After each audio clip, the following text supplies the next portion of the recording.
You're listening to Solar Insiders, a fortnightly podcast that shines the light on the world's biggest energy source. Solar Insiders is presented by Giles Parkinson, the editor of Renew Economy, and Sophie Vorath, the editor of One Step Off the Grid. And Solar Insiders is brought to you by Pylon, the essential solar design tool to grow your solar business with quick and effortless proposals that will impress your customers. Hello and welcome to Solar Insiders. We are coming to you live from the Australian Clean Energy Summit in Sydney, which is hosted by the Clean Energy Council every year. And it is a lovely, vibrant, big event once again this year, but with a little bit of a different theme we've discovered. Yeah. Community and the environment getting a lot of mentions. Finally getting a mention. Finally getting a lot of mentions. Probably not as much the environment as we would want to hear, but that might be coming in the breakout sessions. But already so far, we have heard a lot about community. You had a session this morning, Rach. Yeah. Rob Wheels from Squadron Energy, he was talking about how the old community consultation method is dead. His words, dead. In the bin? In the bin. He didn't say in the bin, he said dead. It's very violent, dramatic, but yeah. Yeah. And he did say there is a new regional order because he's saying communities are telling them that they don't want to be consulted with in the same way. They want to be talked to earlier before a development application lands, which, seems pretty reasonable, really.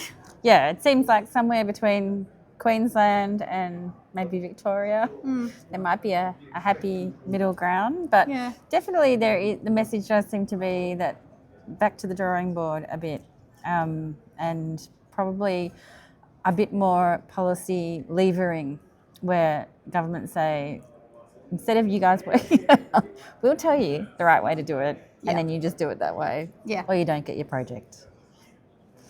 Now, this week's interview is with Stephanie Bashir, who is the founder of Nexa Advisory, and we had a great chat just about what's going well and what's not going so well in the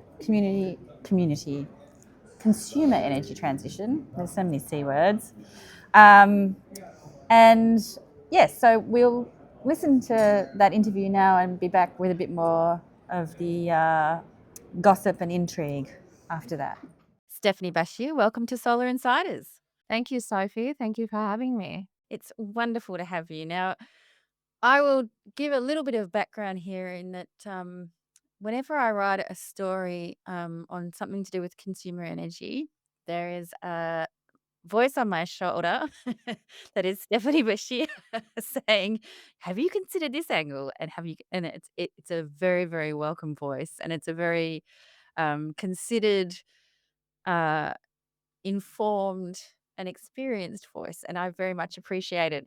And through Nexa Advisory, you have put out a lot of really interesting reports, often looking into how we are faring with the energy transition, and particularly from a consumer's perspective, how we're going, making sure that it's fair, making sure that it's being done in the most efficient way possible, that we're changing regulations in a way that helps. So I thought I would start with a nice small question, and that is, I think it's a bit of a, give me the good news and the bad news, but we'll start with the good. What are we doing right in the energy transition as far as bringing consumers along and making sure that they can benefit? One of the most recent good news stories is the federal government's home battery scheme. I think that is probably one of the most effective policies for at least a decade when we're talking about consumers and energy. And the reason for that is we know that consumers are really shouldering the energy transition. Ultimately, they pay the bill. And so over the years, we've seen a huge take-up of solar PV. Australia leads the way in the take-up of solar PV, and not because we have, the Sunshine State, we're all sunshine states, but because consumers are actually um, wanting to take control of their energy. They're seeing their energy bills rising. Over the years, we've seen a lot of trust issues between energy consumers and the industry. And that has been really the main focus for the uptake of solar PV over the years. And then over the last few years, we've seen an accelerated take up of batteries, but not at the scale that we have seen in less than a month since the 1st of July, when the federal government announced the home battery and basically launched the program. I think middle of last week it was just under 14,000 batteries in less than few weeks. Incredible. Incredible. I think Tristanitas said last week it's getting close to 1,000 a day, which seems extraordinary. And obviously, that demand was sitting there waiting for something like this to really unleash it. Um, and I think, it builds on the small scale renewable energy scheme, the battery rebate. And that's another thing that I think we've done pretty well, because I was just talking to my colleague, Rachel Williamson, who says that rooftop solar in New Zealand is still quite expensive because it hasn't been subsidised in the way it has been here, and there hasn't been that uptake. So it's another thing that we've done well. But now that we have all of this solar and we're starting to get batteries online and we're starting to see a bit of EV uptake, what are some of the things we're not doing so well? Yeah, maybe I would just step back and say that overall, in the build out of the um, major infrastructure to replace our coal aging assets, that's been a very slow go. Building out the major infrastructure around transmission, building out the renewable projects. And, the reasons and factors for that are many and complex, which I won't go into right now. But really, what that meant is the delays of building out that major infrastructure, coupled by the unreliability of our coal power stations, has resulted in high electricity prices. And so it's a great segue really into why consumer energy resources are so important and why, giving the power to consumers because the technology exists, the mechanisms exist, and is going to be fundamental in building the trust that we're going to need for building out the major infrastructure on the large scale. And consumer energy is really that, if you like, that link between the two, because it empowers consumers, it builds trust, but fundamentally reduces bills directly, not just for people who are investing and installing these assets in their homes and businesses, but it reduces the wholesale power prices for all consumers. Yes.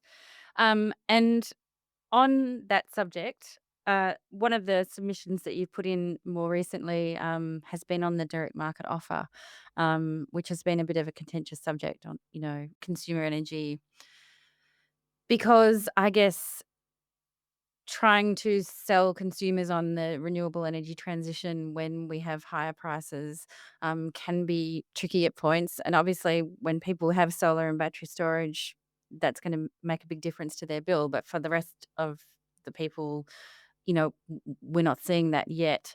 Where are we going wrong there? And is that something that you think that we can fix, in the near term? Yeah, look, usually a lot of these policies have unintended consequences, and we're seeing those unintended consequences now with the DMOs. I mean, fundamentally, the bill is made up of many components, but the two major components are wholesale price and the network charges. With the wholesale price, we do have some control over that. It's a competitive market. And there's a lot of work that goes into making sure that, wholesale prices are monitored, managed, There's processes, reviews, and things like that in place to work on that. We don't have the same when it comes to the network component of our bills. Network charges are predominantly controlled by the electricity distribution networks, who are also regulated monopolies.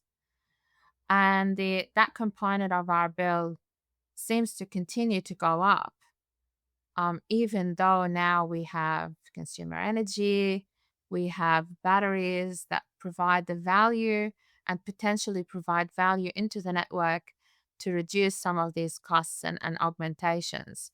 But we're not seeing that value flow through into the energy bills of consumers, whether it's a DMO, VMO, or even just consumers on market contracts. It's an overall structural issue in the industry. Mm. So how do we address that? I mean, that's one of the things that, when I say that you're the little angel on my shoulder there, that if you're particularly fierce about, looking at the role the networks play, and Nexa as well has put out a lot of reports, a lot of research on this about basically keeping networks in their box. They've got this ring fence role, but increasingly they want to do more. They want to get involved in EV charging on curbside EV charging. They want to get involved in community batteries. They already are involved in that through a waiver. Um, what do you think the role of networks should be? Are they doing anything really well? Is there a network company that you think is a good example of doing it well? And is there any scope for them to be part of a competitive process, or is that I mean, could rules be changed in that way? Maybe kind of to answer that question, we go back to the way that electricity distribution networks are currently regulated. So there's a number of key issues, I guess, with the regulatory failures. The first one is the capex bias. It's a very regulatory term in energy, but electricity distribution networks currently are incentivized to build assets rather than deliver efficient services. And that basically leads to gold plating and poor value for consumers. We've seen that in the past, and that's highlighted in one of our reports. We call it the gold plating era, when networks decided that they needed to, overbuild their networks, their poles and wires, to support growth and other things. And that basically resulted in a number of concerns from governments and industry, um, and um, resulted in rules and reviews and things like that. The other regulatory failure is the weak enforcement of ring fencing and the waiver process. And if we just step back on the ring fencing where rules were introduced back in 2015 to basically protect consumers from the misuse of regulatory monopoly powers, and the misuse of regulated funding in contestable markets. And that's really important to highlight, that ring fencing aren't just rules to stop networks from doing things. Rules were introduced to protect consumers and from being, from providing monopoly positions unfairly that customers would then have to pay for. And that still is an issue today. That hasn't changed. And the ring fencing rules, in fact, apply more today and are needed more today in the current environment than they have ever been needed before. And that is because of the new technologies, the emerging services that are existing, and all, whether it's the smart meters, whether it's flexible services, whether it's home batteries, community batteries, all senses of storage basically are there to provide that two-way value. if ring fencing rules are not do not exist, what that would mean is that, you know, the electricity distribution networks, because they are incentivized to build more assets, would be using that to basically roll out assets that could otherwise be provided more efficiently, with more choice and innovation to consumers. And we've seen that. We've seen those examples in the smart meter rollout back in the day in Victoria, and what happened with, giving regulated monopolies. While they did do the 100% rollout across Victoria, that was at a huge cost to Victorians at the time. And we continue to pay for that without clear benefits flowing through from these assets that were rolled out. We're also seeing that from the so-called community batteries.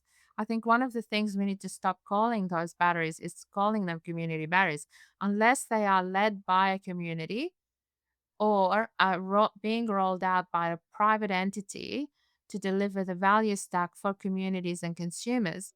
They're not community batteries. They're grid support battery at best. But if the network was to argue, which they do, um, that we're in this great place to know which parts of the grid need storage, and in the way that will actually soak up more solar and will reduce costs for people, is that a false argument? I mean, is there a way they can do that that isn't negative or? Yeah, absolutely. I mean, the consequences of not having strong ring fencing rules to protect consumers means ultimately consumers will pay more. They, the community batteries that are being rolled out by distribution led projects um, are roughly around the 2,300 per kilowatt hour, significantly much more expensive than a competitive alternative of 1,330 per kilowatt hour. And that's one very simple example. EV charging, I could go on EV charging as well, because ultimately that should be driven by convenience and choice of consumers rather than what works for the network. And the thing is, then we go to the question you're asking, is there a way of doing things differently? Absolutely. I mean, the DNSPs should really be concentrating on their core role, which is ensuring safe, reliable, and efficient distribution infrastructure that will keep the lights on and keep the energy flowing to homes and businesses. That's a very important role. And as part of that, they play a really important role in facilitating access rather than controlling access. And the whole point about the report and some of the views that have been put forward by industry is really about the core role that electricity networks play in facilitating consumer services and access rather than being in the controlling seat, which ultimately drives costs and is anti competitive. And that can be done through multiple different ways. We have said in a number of reports that currently, DNSPs hold all the data and information that third parties, community organizations, and the competitive market don't hold. And that's around, where are the network constraints at a low voltage level? These things should be reported anyway because ultimately energy consumers pay the bills.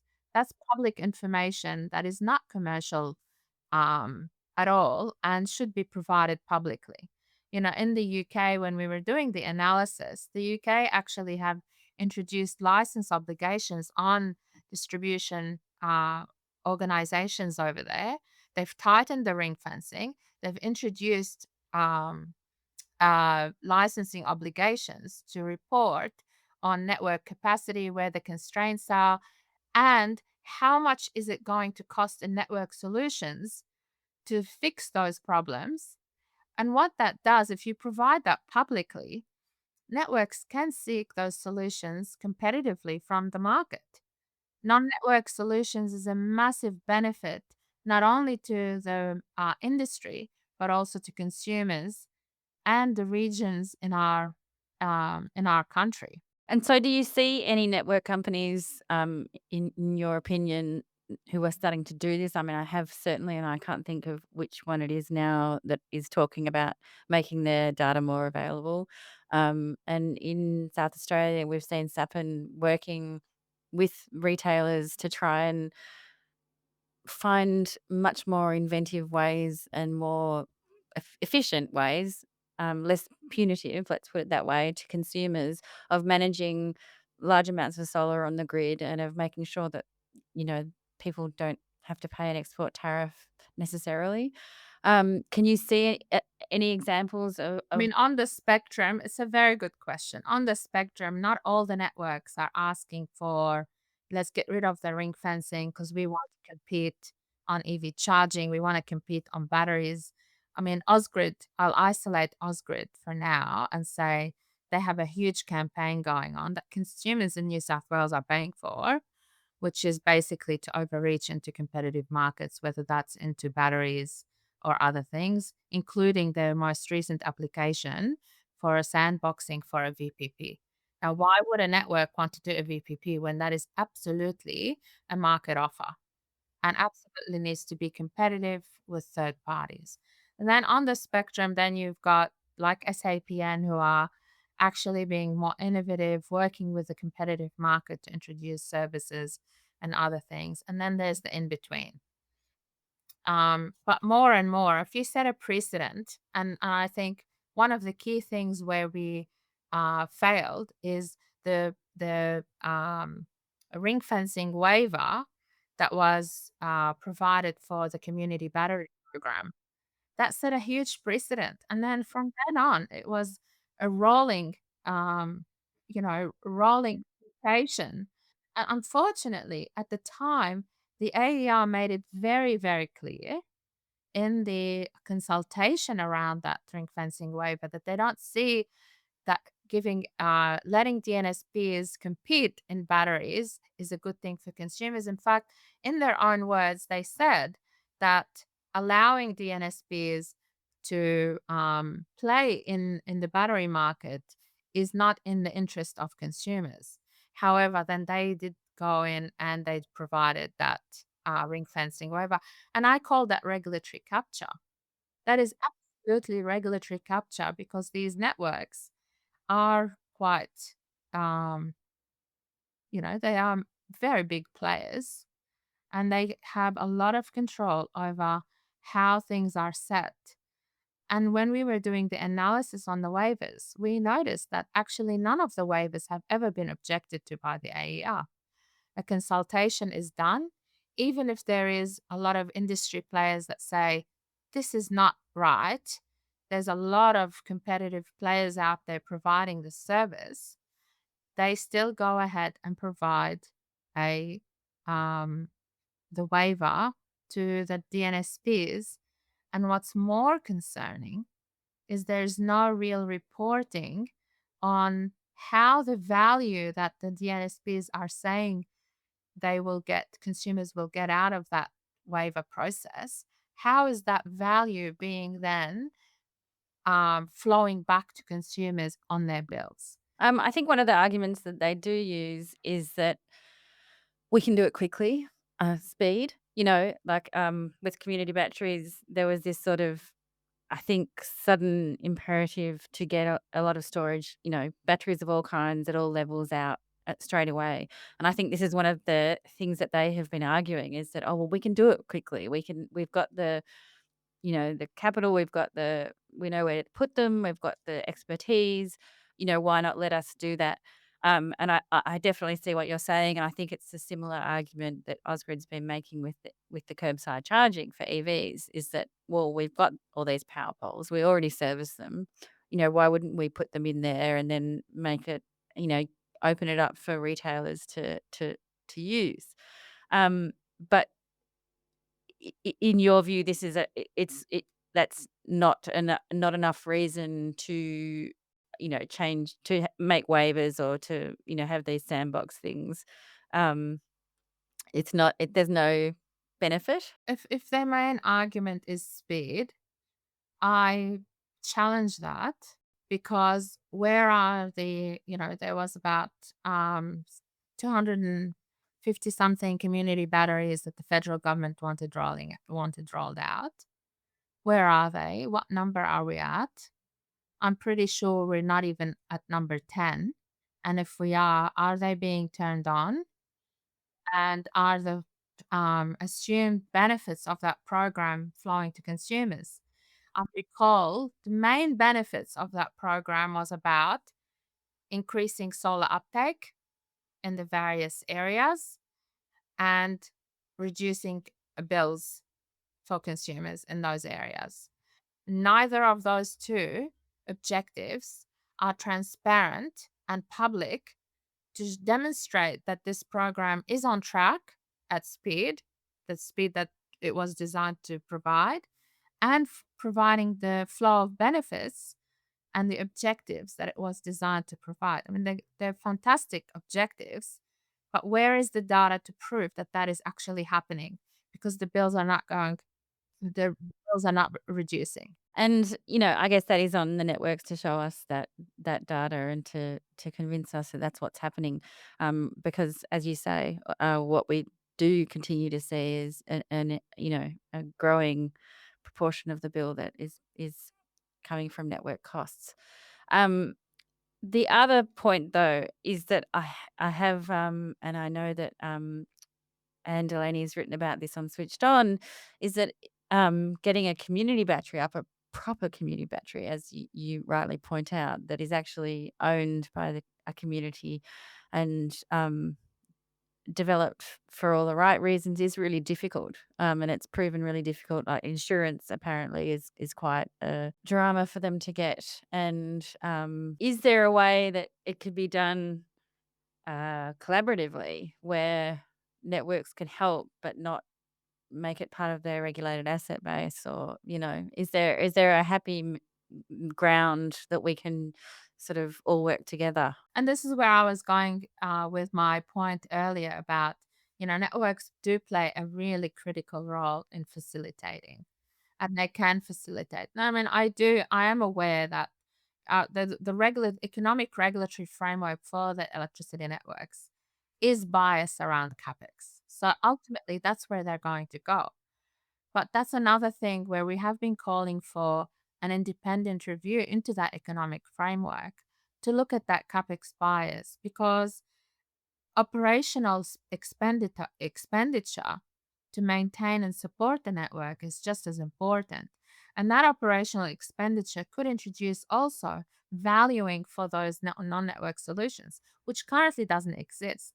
This is where I think that whole review needs to really go into that OPEX conversation for the networks to say, if we spend operationally in augmenting this area or this part of the network, there are non-network solutions such as community batteries, such as behind the meter VPPs, such as commercial and industrial VPPs, which are massively underdone at the moment in the transition. They If they were able to value what that means for their network and pay for their services, I think that's a huge benefit, not just for the networks, but overall consumers, because it does reduce the cost, it reduces prices, and that network charge component of our bill is massively reduced in a way, or maybe it's not so much reduced, but it's spent in an efficient way that we know is producing benefits more broadly rather than just growing an asset base of a privately owned regulated monopoly, right? I mean, one of That the things downward pressure that we talk about all the time. we have said, one of the things currently, rather than focusing on this debate of ring fencing and should they be involved in this or not, why don't we actually spend our resources and our energy on addressing some of the barriers that facilitate the CER uptake, and they go towards strengthening data transparency and obligations on DNSPs to provide that data transparency on where the constraints are and where the issues are on the network that allow for community organizations and others to build a business case and services for batteries and other services. I think the other one that's very important in facilitating the consumer energy is streamlining grid connections and reducing the cost. Right now, that's one of the biggest barriers for large scale, the EV public charging um, infrastructure is the connection um, negotiations that they have to go through with the DNSBs. Every DNSB negotiates differently. The service level agreements are not transparent. And so connecting is very difficult. And it could take up to 2 years to do one connection agreement. There's no time for that. When we're talking about speed, why don't they focus on speed of providing and facilitating access to their networks instead of talking about doing it themselves? Because that is never an efficient and optimal solution for consumers. And then, most importantly, it's the tariff. There's this conversation at the moment going back to fixed network tariffs. How is that good for consumers? We need to be thinking how everything that we're doing needs to be about consumer benefits, consumer value, because ultimately consumers are paying for all of this. And ultimately, we need the trust of consumers, and it starts in their home for the overall energy transition. Particularly when we're talking about virtual power plants and, if we want people to install these batteries and then participate in VPPs, the trust is gonna be enormous. Absolutely. And, I was part of the group at AGL Energy when we did the first virtual power plant in South Australia. And is a huge issue. To allow industry to control their assets is a big deal. And, industry has been working very hard on that over the years because we're seeing a lot more products and services in that space.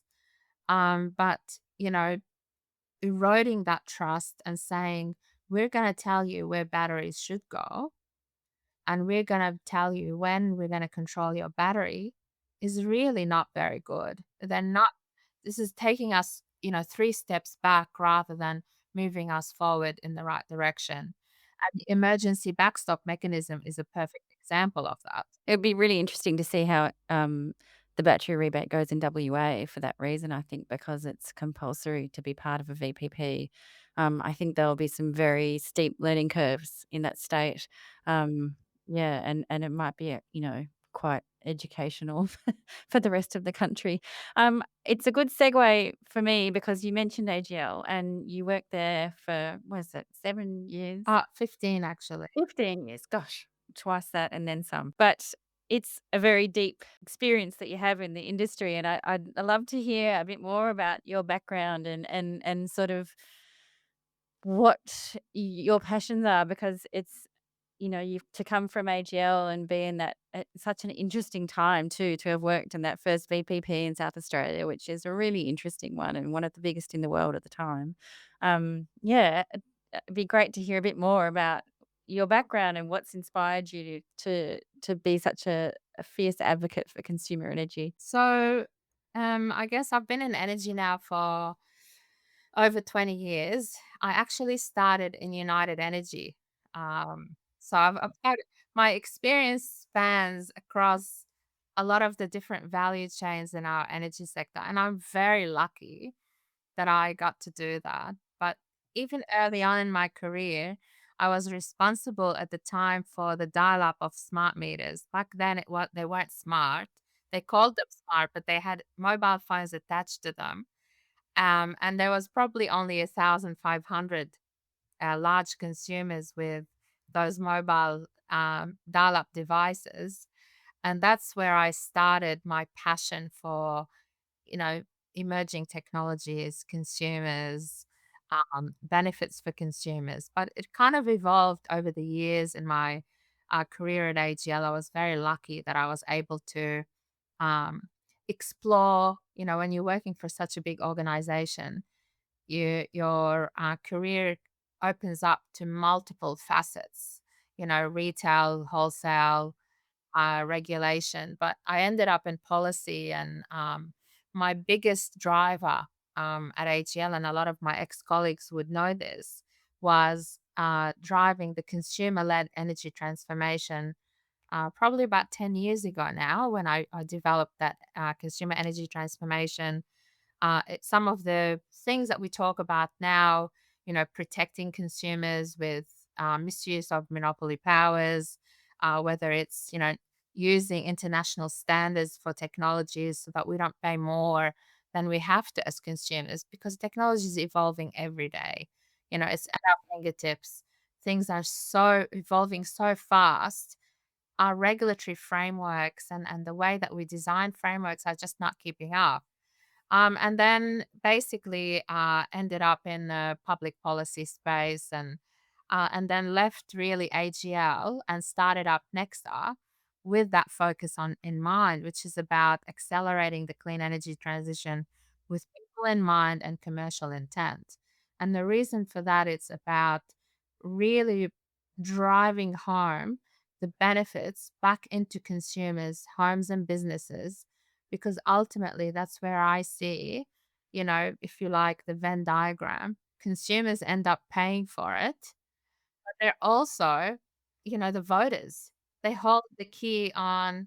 Right now, consumers vote with their rooftops and batteries. Well, they're the voters and they're the investors now as well. And prosumers producing energy, sharing of energy. I would love to see at some stage, consumers actually sharing energy with each other, and being able to trade that energy when they've got excess energy, especially when we can start removing those vested interests from that conversation and really focusing on consumer outcomes and consumer benefits. Yeah. Well, I think that's a really noble goal, and I think something we should all be aiming for. And I really like, one of the things that I think that Australia also needs to get better at is collaborating. All of the parts of the energy industry working together, and instead of sort of Taking slides and having that collaborative, removing those, peeling away the onion of vested interests, which is very hard to do.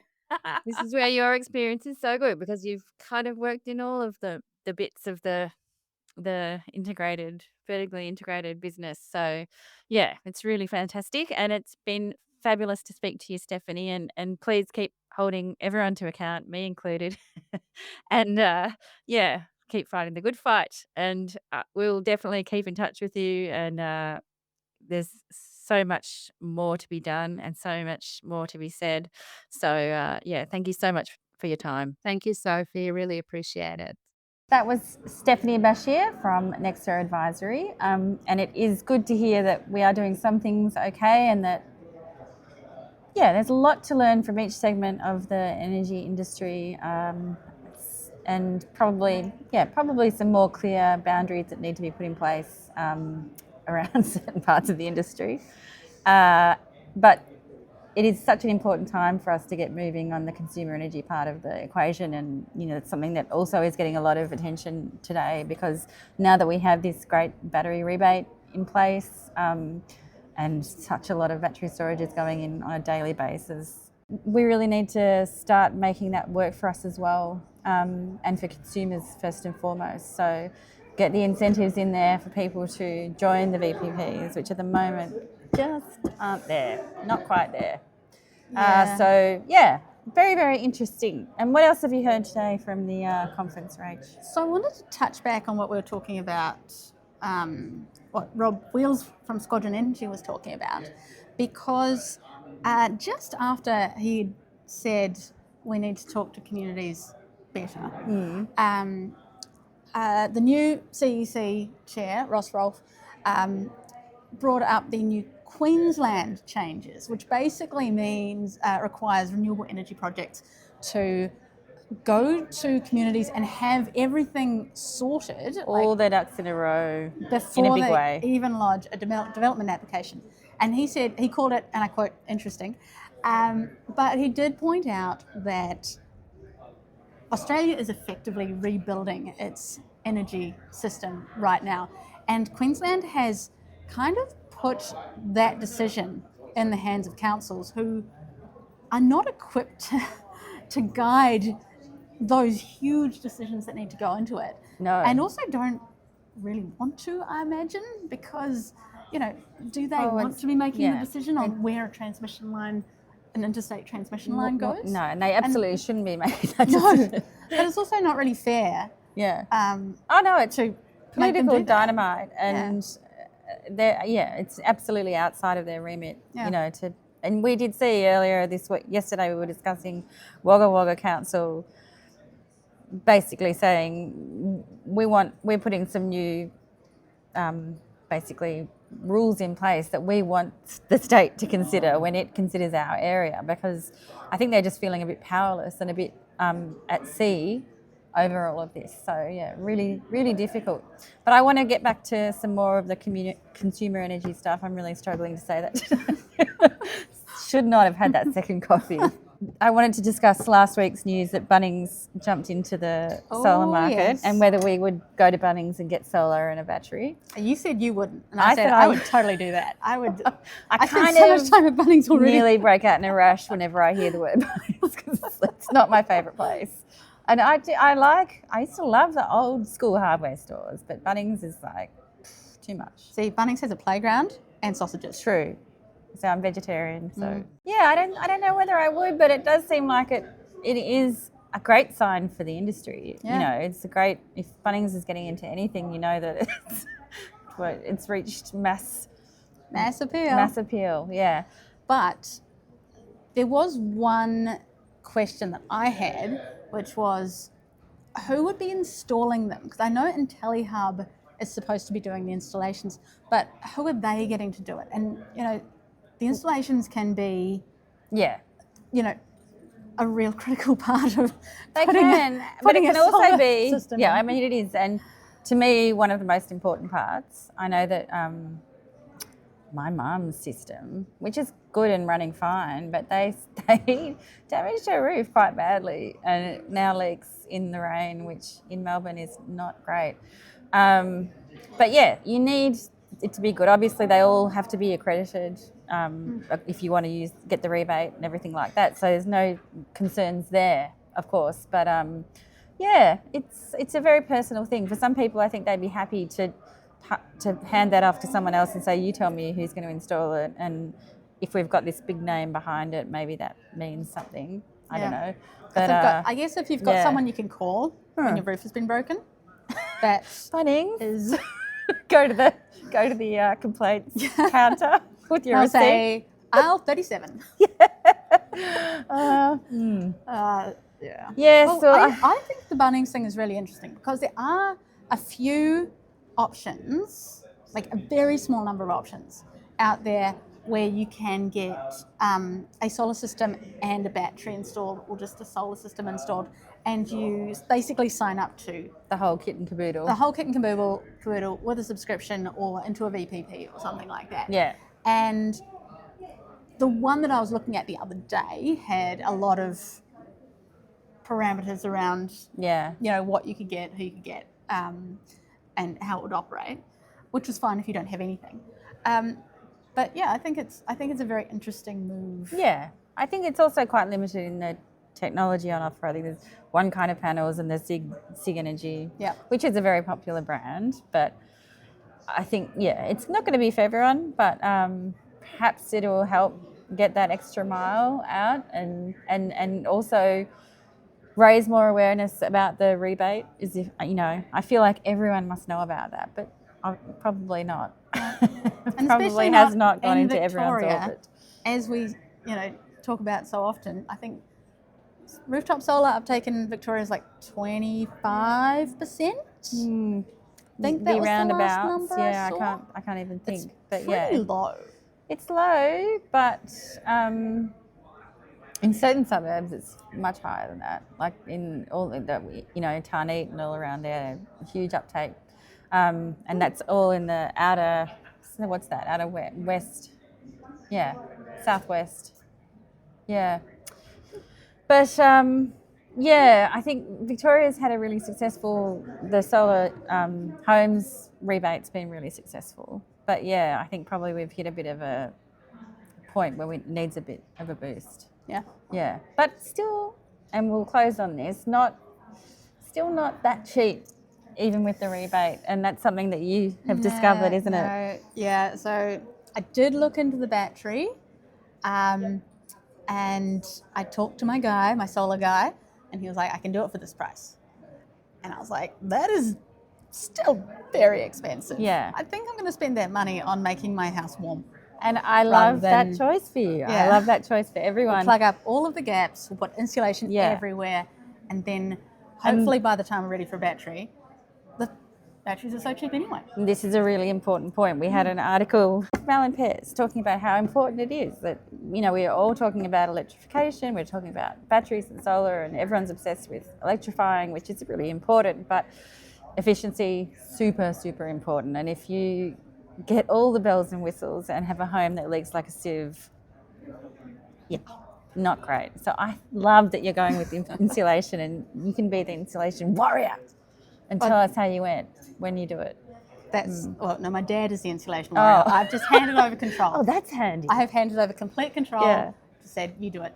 And Yeah. it's great. Okay, well, perhaps we'll have your dad on. All right, Bring stay you the New tuned for Zealand Rachel's dad. And that is all we have from us today. And I will thank our sponsors, Pylon, and all of our viewers and readers, and the Clean Energy Council for hosting this great event. And we will see you next time.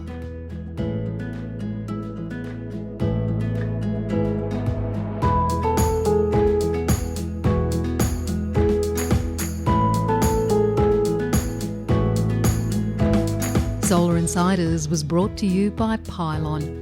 Pylon provides easy-to-use solar design software for solar installers and retailers with pay-as-you-go pricing, no monthly costs and no lock-in contracts.